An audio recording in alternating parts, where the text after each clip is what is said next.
dan mensyariahkan saham masyarakat. Jadi kita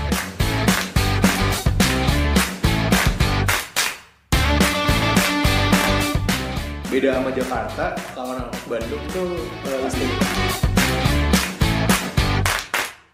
investasiin buat sekolah anak. evolve into something new gitu. Maksudnya kupu-kupu gitu. Ayahku tuh satpam gitu kan.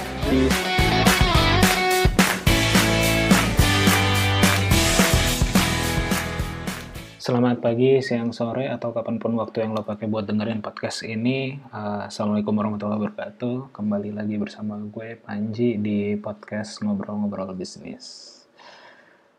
Sekarang hari Jumat, tanggal 20 Maret 2020 ya. Hari ini tepat 1 minggu, atau sebenarnya lebih tepatnya 5 hari kerja, tepat setelah 5 hari kerja setelah himbauan pemerintah untuk work from home ya, atau bekerja di rumah, yang mana dengan tujuan social distancing gara-gara ada coronavirus atau COVID-19 ya, COVID-19. Di beberapa grup bisnis yang saya tergabung di dalamnya juga sebagian besar sudah mulai menerapkan himbauan ini ya per pekan ini gitu. Tentunya dengan berbagai keterbatasan dan adjustment, karena ya memang kebijakannya dadakan dan walaupun sebagian besar bisnisnya berbasis digital atau IT atau kreatif lah ya, yang mana sebenarnya secara garis besar biasa atau terbiasa melakukan pekerjaan secara remote juga, tapi ya tetap saja perlu SOP khusus agar bisnisnya tetap berjalan. Makanya kalau di salah satu contohnya misalnya di grup startup Bandung tuh, beberapa startup yang lumayan eksis di Bandung tuh bikin SOP dengan detail gitu, bikin SOP perusahaan gitu, agar teman-teman yang bisa work from home dengan nyaman, teman-teman work from home bisa fair lah intinya gitu, perusahaan tetap berjalan dan karyawan juga tidak gabut gitu, karena ya walaupun mindsetnya tetap work from home, tapi pada kenyataannya kan kalau di rumah tuh banyak banget distraksinya gitu. Ya tentunya WFH ini atau work from home ini bisa berjalan dengan segala keterbatasannya pada industri-industri tertentu saja ya, atau hanya pada pekerjaan-pekerjaan dengan tipe tertentu saja. Tidak semua pekerjaan atau tidak semua industri bisa work from home gitu. Salah satu kawan juga sempat sharing gitu, dia bisnisnya bergerak di bidang manufaktur, sempat sharing dan komplain juga ya, bagaimana mungkin sih mereka bisa work from home gitu karyawannya. Kalau karyawannya work from home ya artinya nggak ada produksi dan bisnis nggak berjalan. Ya itu betul juga gitu. Ya makanya terkait dengan itu, podcast monolog kali ini saya mau coba ngebahas tentang yang lebih besar lagi dari work from home ya, dan wacana ini udah keluar juga beberapa hari belakangan, yaitu terkait dengan kemungkinan lockdown, konsekuensinya dan dampaknya terhadap bisnis kayak gimana gitu. Mungkin sebelum masuk ke situ, beberapa tahun lalu ya, lupa sih persis berapa gitu. Pokoknya beberapa tahun lalu saya pernah ngikut semacam event atau seminar gitu ya. Agak-agak lupa sih di mana. Cuma di situ intinya ngebahas tentang economical motive atau motif ekonomi gitu. Di mana pada acara tersebut pembicaranya tuh menjelaskan tentang beragam motif ekonomi yang dilakukan oleh seseorang ataupun institusi gitu ya. Motif ekonomi dalam konteks pribadi sampai atau dalam konteks keputusan pribadi sampai keputusan negara atau sebuah negara gitu ya. Misalnya salah satunya adalah keputusan orang bekerja sebagai apa, pendekatan motif ekonominya seperti apa, dan dia membahas hal-hal seperti itu gitu. Dan yang lebih besar lagi pada level negara atau secara lebih luas lagi pada level kekuasaan ada juga motif ekonominya seperti apa gitu. Jadi intinya dia pengen mengaitkan, atau pada acara tersebut salah satu pembicaranya tuh mengaitkan antara tindakan atau keputusan seseorang dikaitkan dengan motif ekonominya gitu. nggak cuma seseorang ya, tadi instansi juga atau pada level negara juga gitu. Nah, ekonomi yang dia maksud sebenarnya konteksnya sih lebih luas gitu. Setidaknya bukan hanya kaitannya sama uang, tapi lebih ke hal-hal yang memenuhi prinsip ekonomi, yaitu pengorbanan sekecil-kecilnya atau pengorbanan dengan nilai tertentu untuk mendapatkan manfaat yang lebih besar daripada pengorbanannya gitu. Jadi ya tadi tidak semata-mata uang aja kaitannya sama motif ekonomi ini. Walaupun memang concern-nya lebih banyak kaitannya dengan ya ekonomi, dengan uang dan dengan uang seperti itu. Bahkan kalau tidak salah tuh si pembicara tersebut mengambil salah satu contoh yang cukup ya kita ketahui bersama gitu, contoh yang cukup besar, yaitu contoh kolonialisme ya atau kolonialisasi yang dilakukan negara-negara Eropa pada abad 14 atau abad 15 gitu ya. Dan itu kan memang tertera juga dalam sejarah yang kita pelajari, kalau nggak salah tagline-nya gitu, tagline atau apa ya sebutannya itu ya. Ya tagline lah ya, tagline-nya adalah Glory Gold Gospel. Yang mana ada kata glory dan kata gold gitu ya sebelum kata gospel gitu. Yang mana bisa kita artikan yaitu dia mencari kejayaan dan mencari emas atau mencari uang lah. Munculnya gerakan kolonialisme ini atau kolonialisasi yang dilakukan oleh negara-negara Eropa kan juga karena adanya upaya mencari dunia baru gara-gara waktu itu sebenarnya tahun lupa lagi.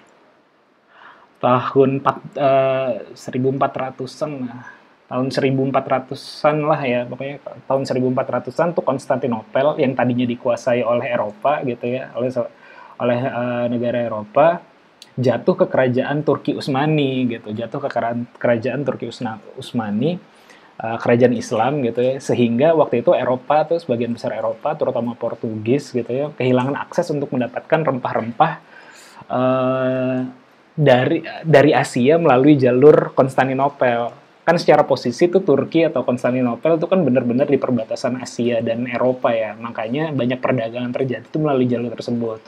Nah, waktu itu ketika masih dikuasai oleh Eropa, bisa masuk tuh rempah-rempah. Tapi ketika dikuasai oleh empire lain gitu ya, yang mana tidak sejalan secara ideologi mungkin pada masa itu, dibatasi itu. Makanya Eropa mencoba mencari jalur lain. Makanya mereka pergilah berlayar gitu, mencari dunia baru. Yang mana spesifiknya India. Makanya kalau ada jokesnya kan ketika mereka berlayarnya ke arah barat gitu, ketemu Amerika disangkanya itu India gitu. Padahal itu Amerika gitu. Ya long story short-nya, terus juga nyampe ke Indonesia, nyampe ke Ternate, Tidore, ngambil rempah-rempah, termasuk ke negara-negara lain juga ya di Asia yang mana memang banyak rempah-rempahnya. Ya intinya sih dibalik atau bersama dengan motif mencari kejayaan dan juga mungkin adanya gospel gitu ya, mencari motif penyebaran agama, ada juga motif ekonominya gitu. Dan nggak tahu ya dalam konteks ini mungkin membingungkan motif mana yang datang lebih dahulu. Apakah penyebaran agamanya, apakah motif ekonomi atau mencari kejayaannya gitu. Cuman secara latar belakang seperti itulah. Mungkin ada motif penyebaran agama atau disekalianin gitu ya. Motif mencari penyebaran agama, ada juga motif mencari ekonominya gitu.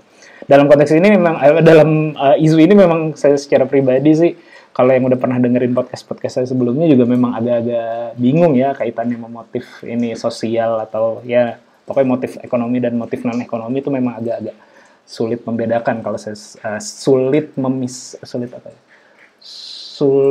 dicari tahu akarnya yang mana lebih dahulu kalau bagi saya ya sebenarnya. Bukan cuma dalam konteks kolonialisme tapi dalam konteks misalnya sosial bisnis juga saya kadang-kadang tuh masih ya bagaimana ya pemisahan motifnya ini, apakah motif sosial apakah motif ekonomi.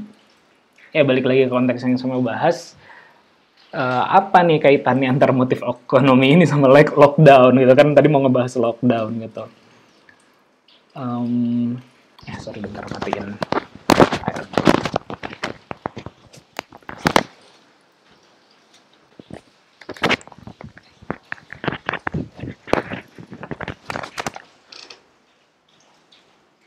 Ya ini lagi hujan jadinya memang suaranya mungkin agak terganggu dan tadi lagi ngisi air di bak. Gue juga lagi di rumah sekarang, lagi ngisi air di bak, tadi udah penuh, makanya matiin dulu.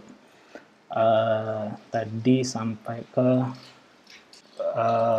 ya kenapa tadi ngomongin motif ekonomi dulu, karena mungkin saya kira ya, atau saya duga secara sengaja atau mungkin juga tidak sengaja, pemerintah pastinya memikirkan atau mempunyai motif ekonomi dalam setiap policy atau action yang mereka ambil.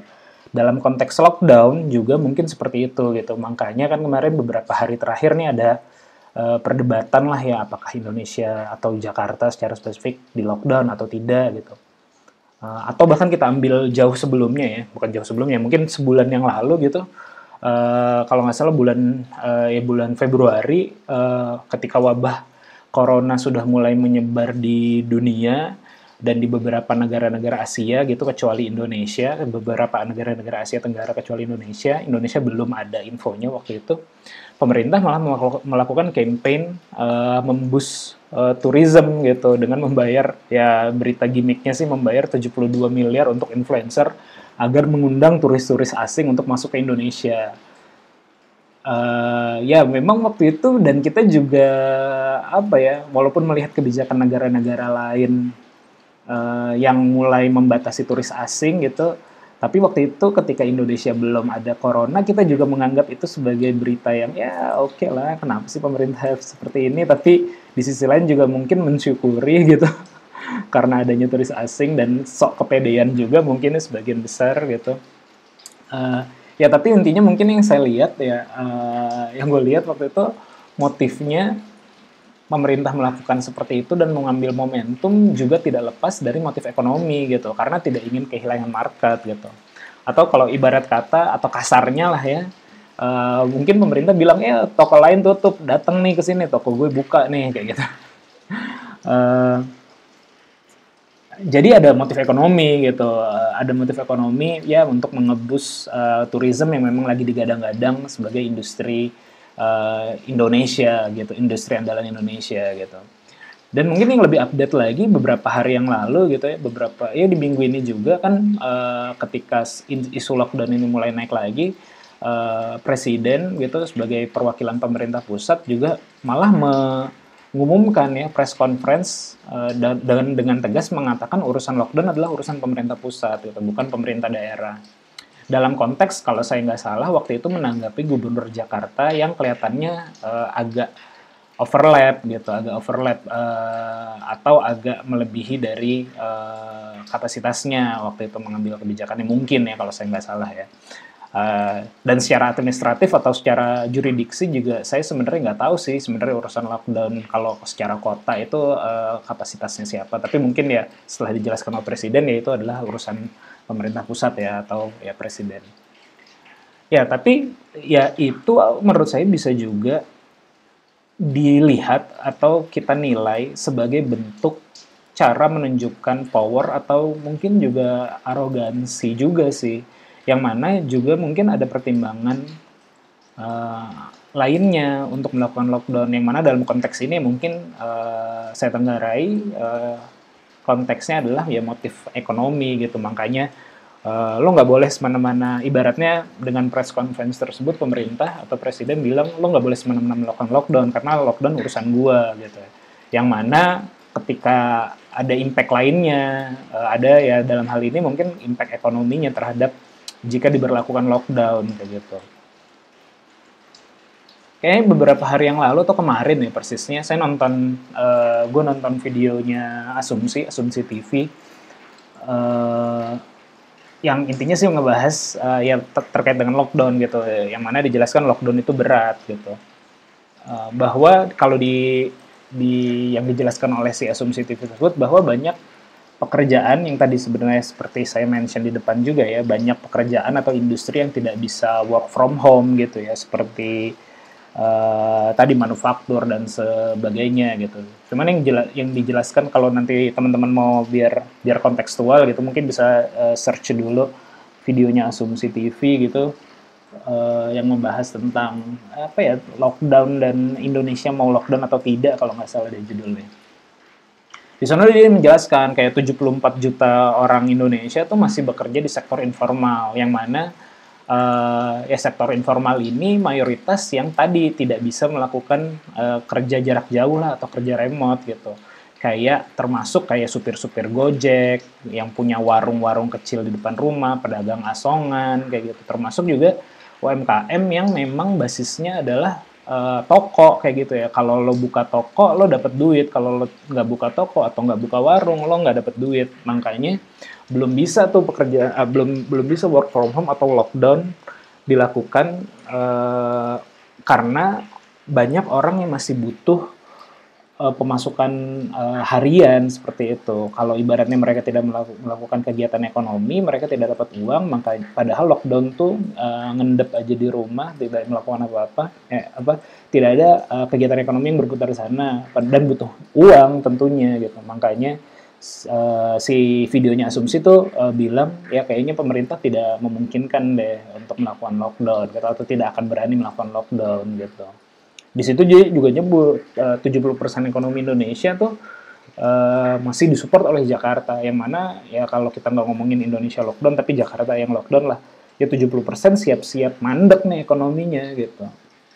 Jadi agak berat bagi pemerintah untuk melakukan lockdown dengan pertimbangan ekonomi atau karena adanya motif ekonomi. Dalam konteks lain pun atau dalam ya ini kan karena si wabah ini kan berlaku global gitu ya, terjadi di mana-mana. Yang mana kita bisa lihat negara-negara lain yang melakukan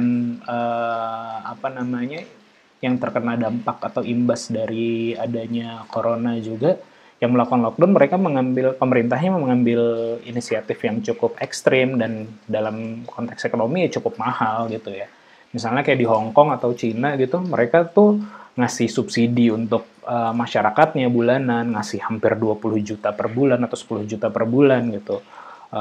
Di New Zealand juga ada akses permodalan untuk bisnis yang ekonominya jatuh gara-gara adanya corona atau adanya lockdown ini gitu ya. Di Denmark ada kampanye work from home atau mereka melakukan social distancing, dan yang tidak bisa kerja, yang ekonominya rendah gitu ya, 75% gajinya disupport oleh pemerintah. Di Australia ngasih BLT, di Italia juga seperti itu gitu ya, ngasih bantuan dan juga ada insentif, bahkan bukan insentif ya, ada kebijakan dari pemerintahnya, perusahaan tidak boleh melakukan pemecatan selama masa lockdown kayak gitu, atau tidak boleh melakukan pemecatan akibat adanya efek dari corona ini atau virus corona ini. Di US juga beberapa hari ini juga muncul wacana Donald Trump udah campaign gitu, 1 bulan gue akan subsidi $1.000 untuk setiap orang atau setiap keluarga kayak gitu. Belum lagi kita ngomongin itu kan ketika doing lockdown nih, pemerintah harus keluar budget cukup besar tuh kalau mencontoh negara-negara lain gitu. Dan belum lagi itu ngomongin efek after lockdown-nya. Setelah lockdown pasti ekonomi ya reses dulu lah, akan ada resesi gitu. Jadi efek dari lockdown cukup besar secara ekonomikal gitu. Makanya mungkin yang dipakai pemerintah sementara ini, kemarin Pak Jokowi sudah mengumumkan opsinya sementara ini bukan lockdown atau tidak perlu sampai lockdown, tapi akan dilakukan rapid test dulu atau tes massal dan cepat lah kayak gitu ya. Walaupun ya teknisnya ini udah 1 hari berjalan juga belum ada, gue belum update juga sih apakah udah ada tindakan realnya. Yang pasti sih kalau di daerah gue atau di Bandung ya belum ada tindakan realnya juga kayak gitu ya. Lalu apakah jadinya motif ekonomi ini bisa jadi legitimasi pemerintah untuk bilang tidak perlu lockdown? Rasanya nggak juga sih. Kalau nggak salah beberapa 2 hari yang lalu ya, 2 hari yang lalu Tempo deh. Jakarta Post ya. Jakarta Post nulis berita yang angkat tema kurang lebih mengangkat tema lockdown itu urusan kesehatan bukan urusan ekonomi gitu. Yang salah satu yang paling keras di berita tersebut mengquote perkataannya Pak Ganjar, dan yang cukup keras ya. Kalau nggak salah dia bilang tuh kurang lebih lah konteksnya adalah dia bilang nyelamatin nyawa manusia tuh ya untuk nyelamatin ekonomi. Kalau nggak ada manusianya siapa yang mau jalanin ekonominya gitu ya. Ya itu benar juga gitu. Makanya ketika keputusan untuk hidup mati, apakah motif ekonomi masih relevan? Ya itu pertanyaan yang mesti dijawab ya harus dipertimbangkan matang-matang ya oleh pemerintah. Lockdown itu mahal gitu, tapi nilai-nilai sosial atau nilai-nilai kemanusiaan ya mahal juga gitu loh. Jadi nggak bisa hanya sekedar kaitannya sama motif ekonomi aja gitu yang perlu dipertimbangkan oleh pemerintah. Dan gue sebenarnya secara umum atau selama ini ya biasanya gue mengambil sikap cenderung skeptis sih dalam konteks menggantungkan harapan pada pemerintah, karena dalam pengalaman gue ya tidak terlalu ngaruh juga ya apa kebijakan pemerintah buat kehidupan dan juga penghidupan gue gitu. Tapi ya kali ini kayaknya ini akan ngaruh banget sih terhadap kehidupan gue pribadi maupun ya tentunya ke orang banyak. Apakah pemerintah berani ngambil lockdown atau tidak, atau kalaupun tidak lockdown, tindakan apa yang harus mereka lakukan untuk menanggulangi wabah ini gitu. Ya, tapi kali ini gue mencoba yakin gitu pemerintah pasti sedang mencari keputusan yang terbaik ya. Bila lockdown perlu dilakukan, pemerintah pasti akan menyiapkan dan menjamin kehidupan masyarakat, kehidupan kita gitu ya. Kalaupun tidak lockdown, ya rapid test, teknisnya juga pasti berat dan mesti dikejar sih. Karena ya ini gue juga baru dapat dan gue share di Instagram juga. Secara infrastruktur, kesehatan Indonesia tidak sebaik negara-negara lain, jadi ya mesti double lah ngerjainnya gitu, mesti double kerjanya. Jadi ya semangatlah pemerintah. Di saat-saat ini sebenarnya kepemimpinan diuji dan bisa jadi memunculkan pemimpin-pemimpin yang bagus ya. Dan untuk urusan politik, spesifiknya urusan politik cari muka kesampingin dulu lah, tolonglah. Ini sebenarnya tadi gue nggak mau ke arah sini ya bahasnya, tapi mengalirnya ke sini. Tadinya kan pengen ngebahas dampak corona kepada bisnis gitu, cuman kayaknya di next monolog dulu.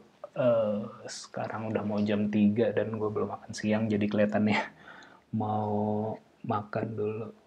Oke, segitu aja, mudah-mudahan dengerin sampai akhir, karena kalau tadi cuman sebagian-bagian awalnya takutnya nggak memahami konteks ini sampai konteks yang gue bahas dengan sepenuhnya gitu ya. Oke, sekian aja, terima kasih yang udah dengerin, semoga ada manfaatnya. Assalamualaikum warahmatullahi wabarakatuh. Apa ya?